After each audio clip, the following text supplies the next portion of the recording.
أهلا بيكم. تعالوا النهاردة عاملة لكم مفاجأة جامدة جدا.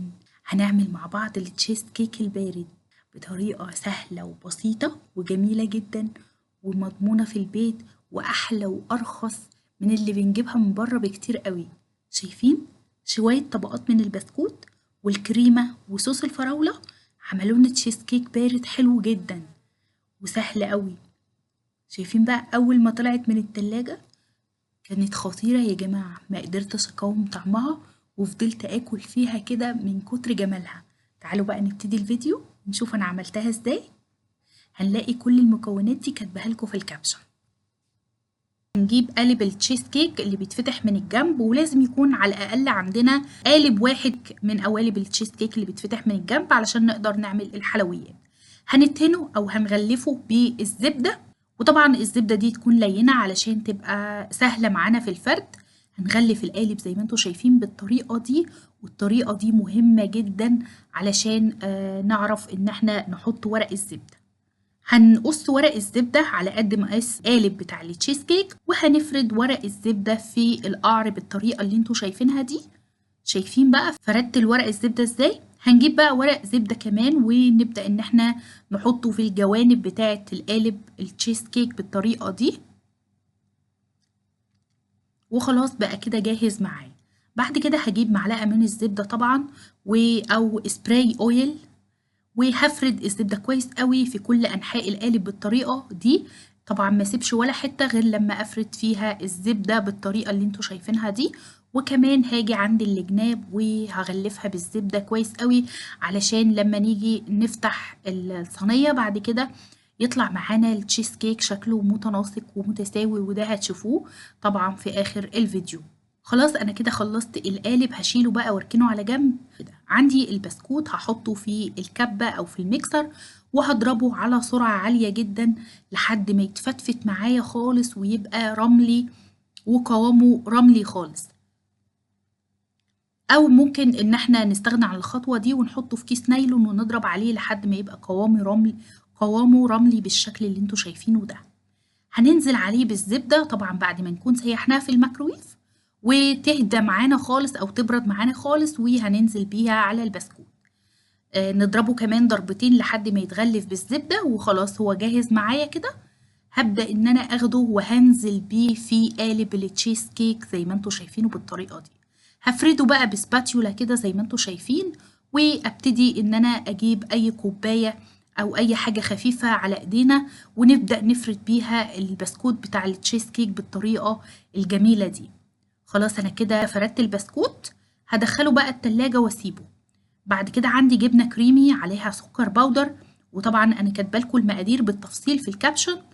هضربها بالميكسر زي ما انتوا شايفين كده، وهفضل اضرب لحد ما الكريمة تنعم، لحد ما الجبنة تنعم معانا خالص. بعد كده هنزل بالويبنج كريم وهكمل ضرب، وممكن ان انا استبدل الويبنج كريم بكريم شانتيه. هفضل اضرب كده لحد ما القوام يبقى معايا زي ما انتوا شايفينه بالطريقة دي.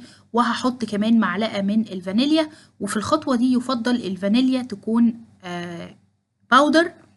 عندي هنا بيوريه الفراولة، هقول لكم طبعا في الكابشن انا عملته ازاي. لو انتوا ما لقيتوش في الماركت ممكن ان احنا نعمله في البيت عادي جدا بالفراولة.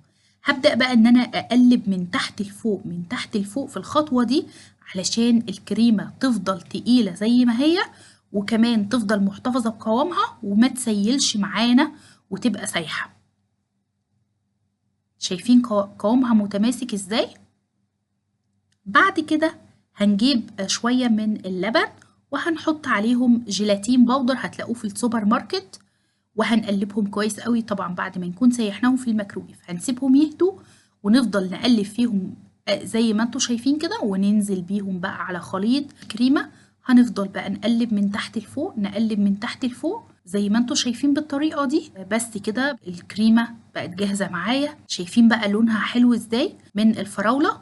هنفضيها بقى في القالب طبعا اللي لسه مطلعينه من التلاجة، وهنسويها بالشكل ده ونضربها على البورد عشان لو فيها اي فقاعات تطلع معانا، ويبقى لما نقطعها تبقى متساوية وشكلها حلو.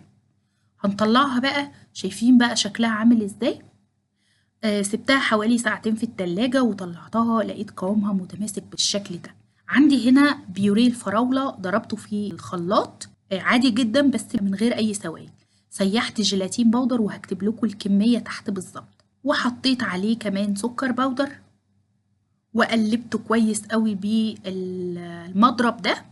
وده طبعا الخطوة دي بديلة من ان احنا نجيب الجيلي اللي هو الصناعي، فانا حبيت ان انا اعمله لكم في البيت كده.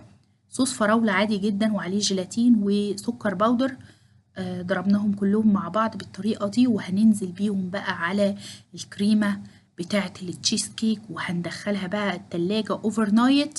هنطلعها هنلاقيها بالشكل الجميل ده. ممكن نسيبها من 6 ل7 ساعات او طول الليل.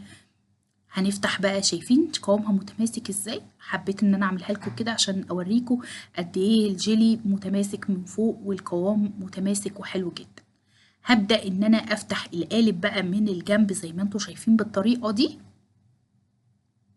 هشيل القالب خالص، شايفين طلع معايا بسهولة ازاي؟ كل ده علشان انا غلفت القالب قبل ما ابدأ. وشايفين بقى الورق الزبدة طلع معايا بكل سهولة ازاي؟ الله بجد، الله يا جماله يا جماله. بعد كده هاخد بقى التشيز كيك ده هحطه على طبق التقديم الجميل بتاعنا ده.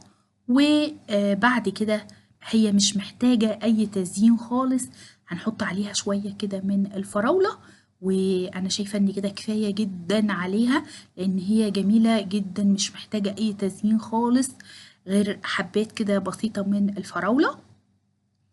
قدمتها بقى، عايزة اقول لكم شكلها جميل جدا، طعمها اجمل. ما صبرتش عليها، اول ما طلعت من التلاجة قطعتها على طول، وبصراحة ابهرتني. طعمها جميل، شكلها اجمل. جربوها، ولو عجبتكم ما تنسوش تعملوا لي شير ولايك للفيديو، وبألف هنا وشفا على قلوبكم.